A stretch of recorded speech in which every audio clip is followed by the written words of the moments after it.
I was also a bit mystified at the choice of this title as a title for the book.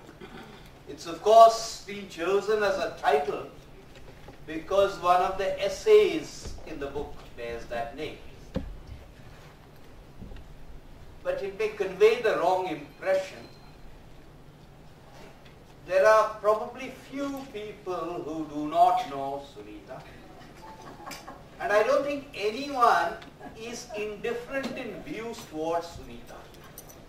They either like her or they hate her enormously. More the latter.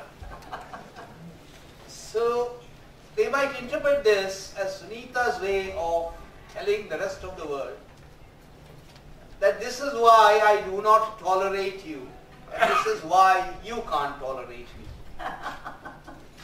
As you have heard, I will not mention the specific date. As you have heard, I have known Sunita and I had known Anil Agarwal for years and years. And therefore, I find it somewhat difficult to comment on the book as opposed to issues which I shall come to in a minute. The reason I find it difficult to comment on the book is there are two reasons. Reason number one is I have read and continue to read Down to Earth regularly. So as Chandrabhushan himself said, everything here in one form or other I have read at some point. It's a different matter that I might have forgotten about it. So it's a very useful compilation. But then when you begin to look at it, it is not completely exhaustive. You begin to wonder that why wasn't that particular piece included? And had it been my job as an editor, I would probably have done a better job of compiling what Sunita has written down the years than whatever the present editor has done. The second reason why it's a little bit difficult to comment on the book is, as Chandrabhushan said and as I just said, it is a collection of essays. It also in some sense represents the trajectory of the environmental movement in India down the years. In that sense, it's a quasi-biography. But having said that, it's not a single volume which has a thematic unity beyond the fact that these are all about the environment. And yes, they have been clustered together under some heads. So in that sense, it's very difficult to comment on the book. Most people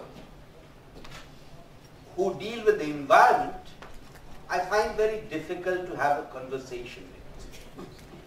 They have views, you have views, and you need to talk, sit down, have a conversation and see if there's some convergence.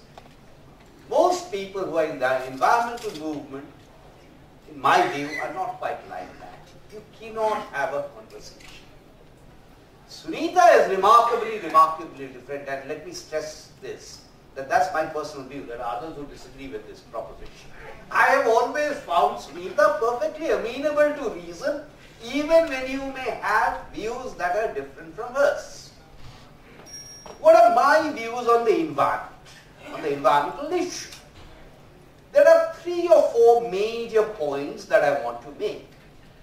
The first point I want to make is that the premium that we place on the environment is quite often a function of the level of development defined by per capita income or whatever else. So when you have a per capita income of $2,000 US, there is a certain premium that you place on the environment, and you have a completely different premium when your per capita income becomes $50,000 US.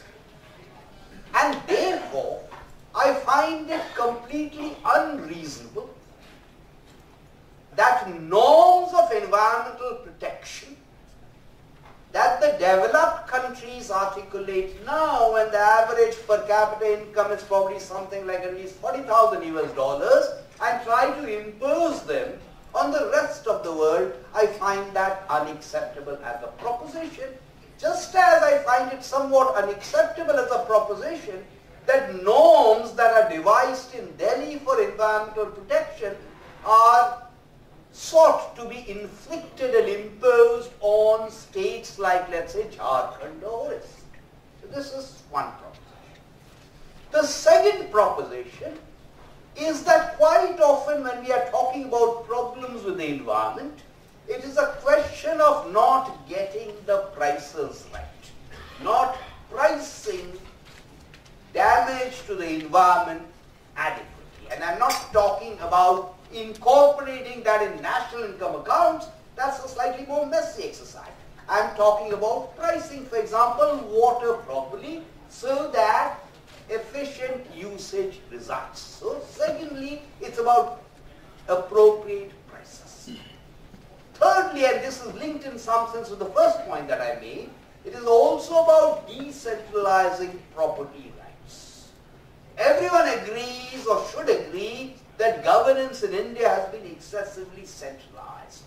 If it's a village pond that needs to be protected, it's completely unreasonable that the state government is going to pay adequate attention to protecting that village pond. So therefore, there is decentralization of property rights. And the fourth statement I'm going to make is going to provoke all of you probably. So therefore, let me say that this fourth statement is against the context of the three earlier statements that I have made, which is, I hate the expression sustainable because I do not know what it means. The word sustainable cannot be defined without making a reference to the future generation. So therefore, any attempt to define the word sustainable here today will amount to evaluating costs and benefits on behalf of the future generation, and today we are in no way equipped to figure out what the perceptions of both costs and benefits will be for future generations, particularly because we have absolutely no idea what kind of technology they will have access to. On those 4 points, when you begin to implement them, does Sunita agree with all 4? I don't think so. She agrees with 75%, which is pretty good. There is another issue which I just want to flag, and this is an issue that figures everywhere in the book, that quite often it is not only a question of setting norms, it is a question of also enforcing them. And one of the problems which we need to acknowledge is that a country that has a per capita income of $2,000 is not only fiscally starved, regardless of which layer of government we are talking about, it is also starved in terms of its administrative capacity. So while it is perfectly fine to raise the countervailing voice, to raise the countervailing pressure, to ask for better norms and better standards, let's also recognize that we will have problems in enforcement. Thank you once again, Chandrabhushan, for inviting me. Thank you, Sunita, for encouraging someone to compile this. And I wish many more had been included. And I know this book could have easily run into about 500 pages. But if you do not read Down to Earth, or if you have forgotten what has appeared in Down to Earth, please do read the book.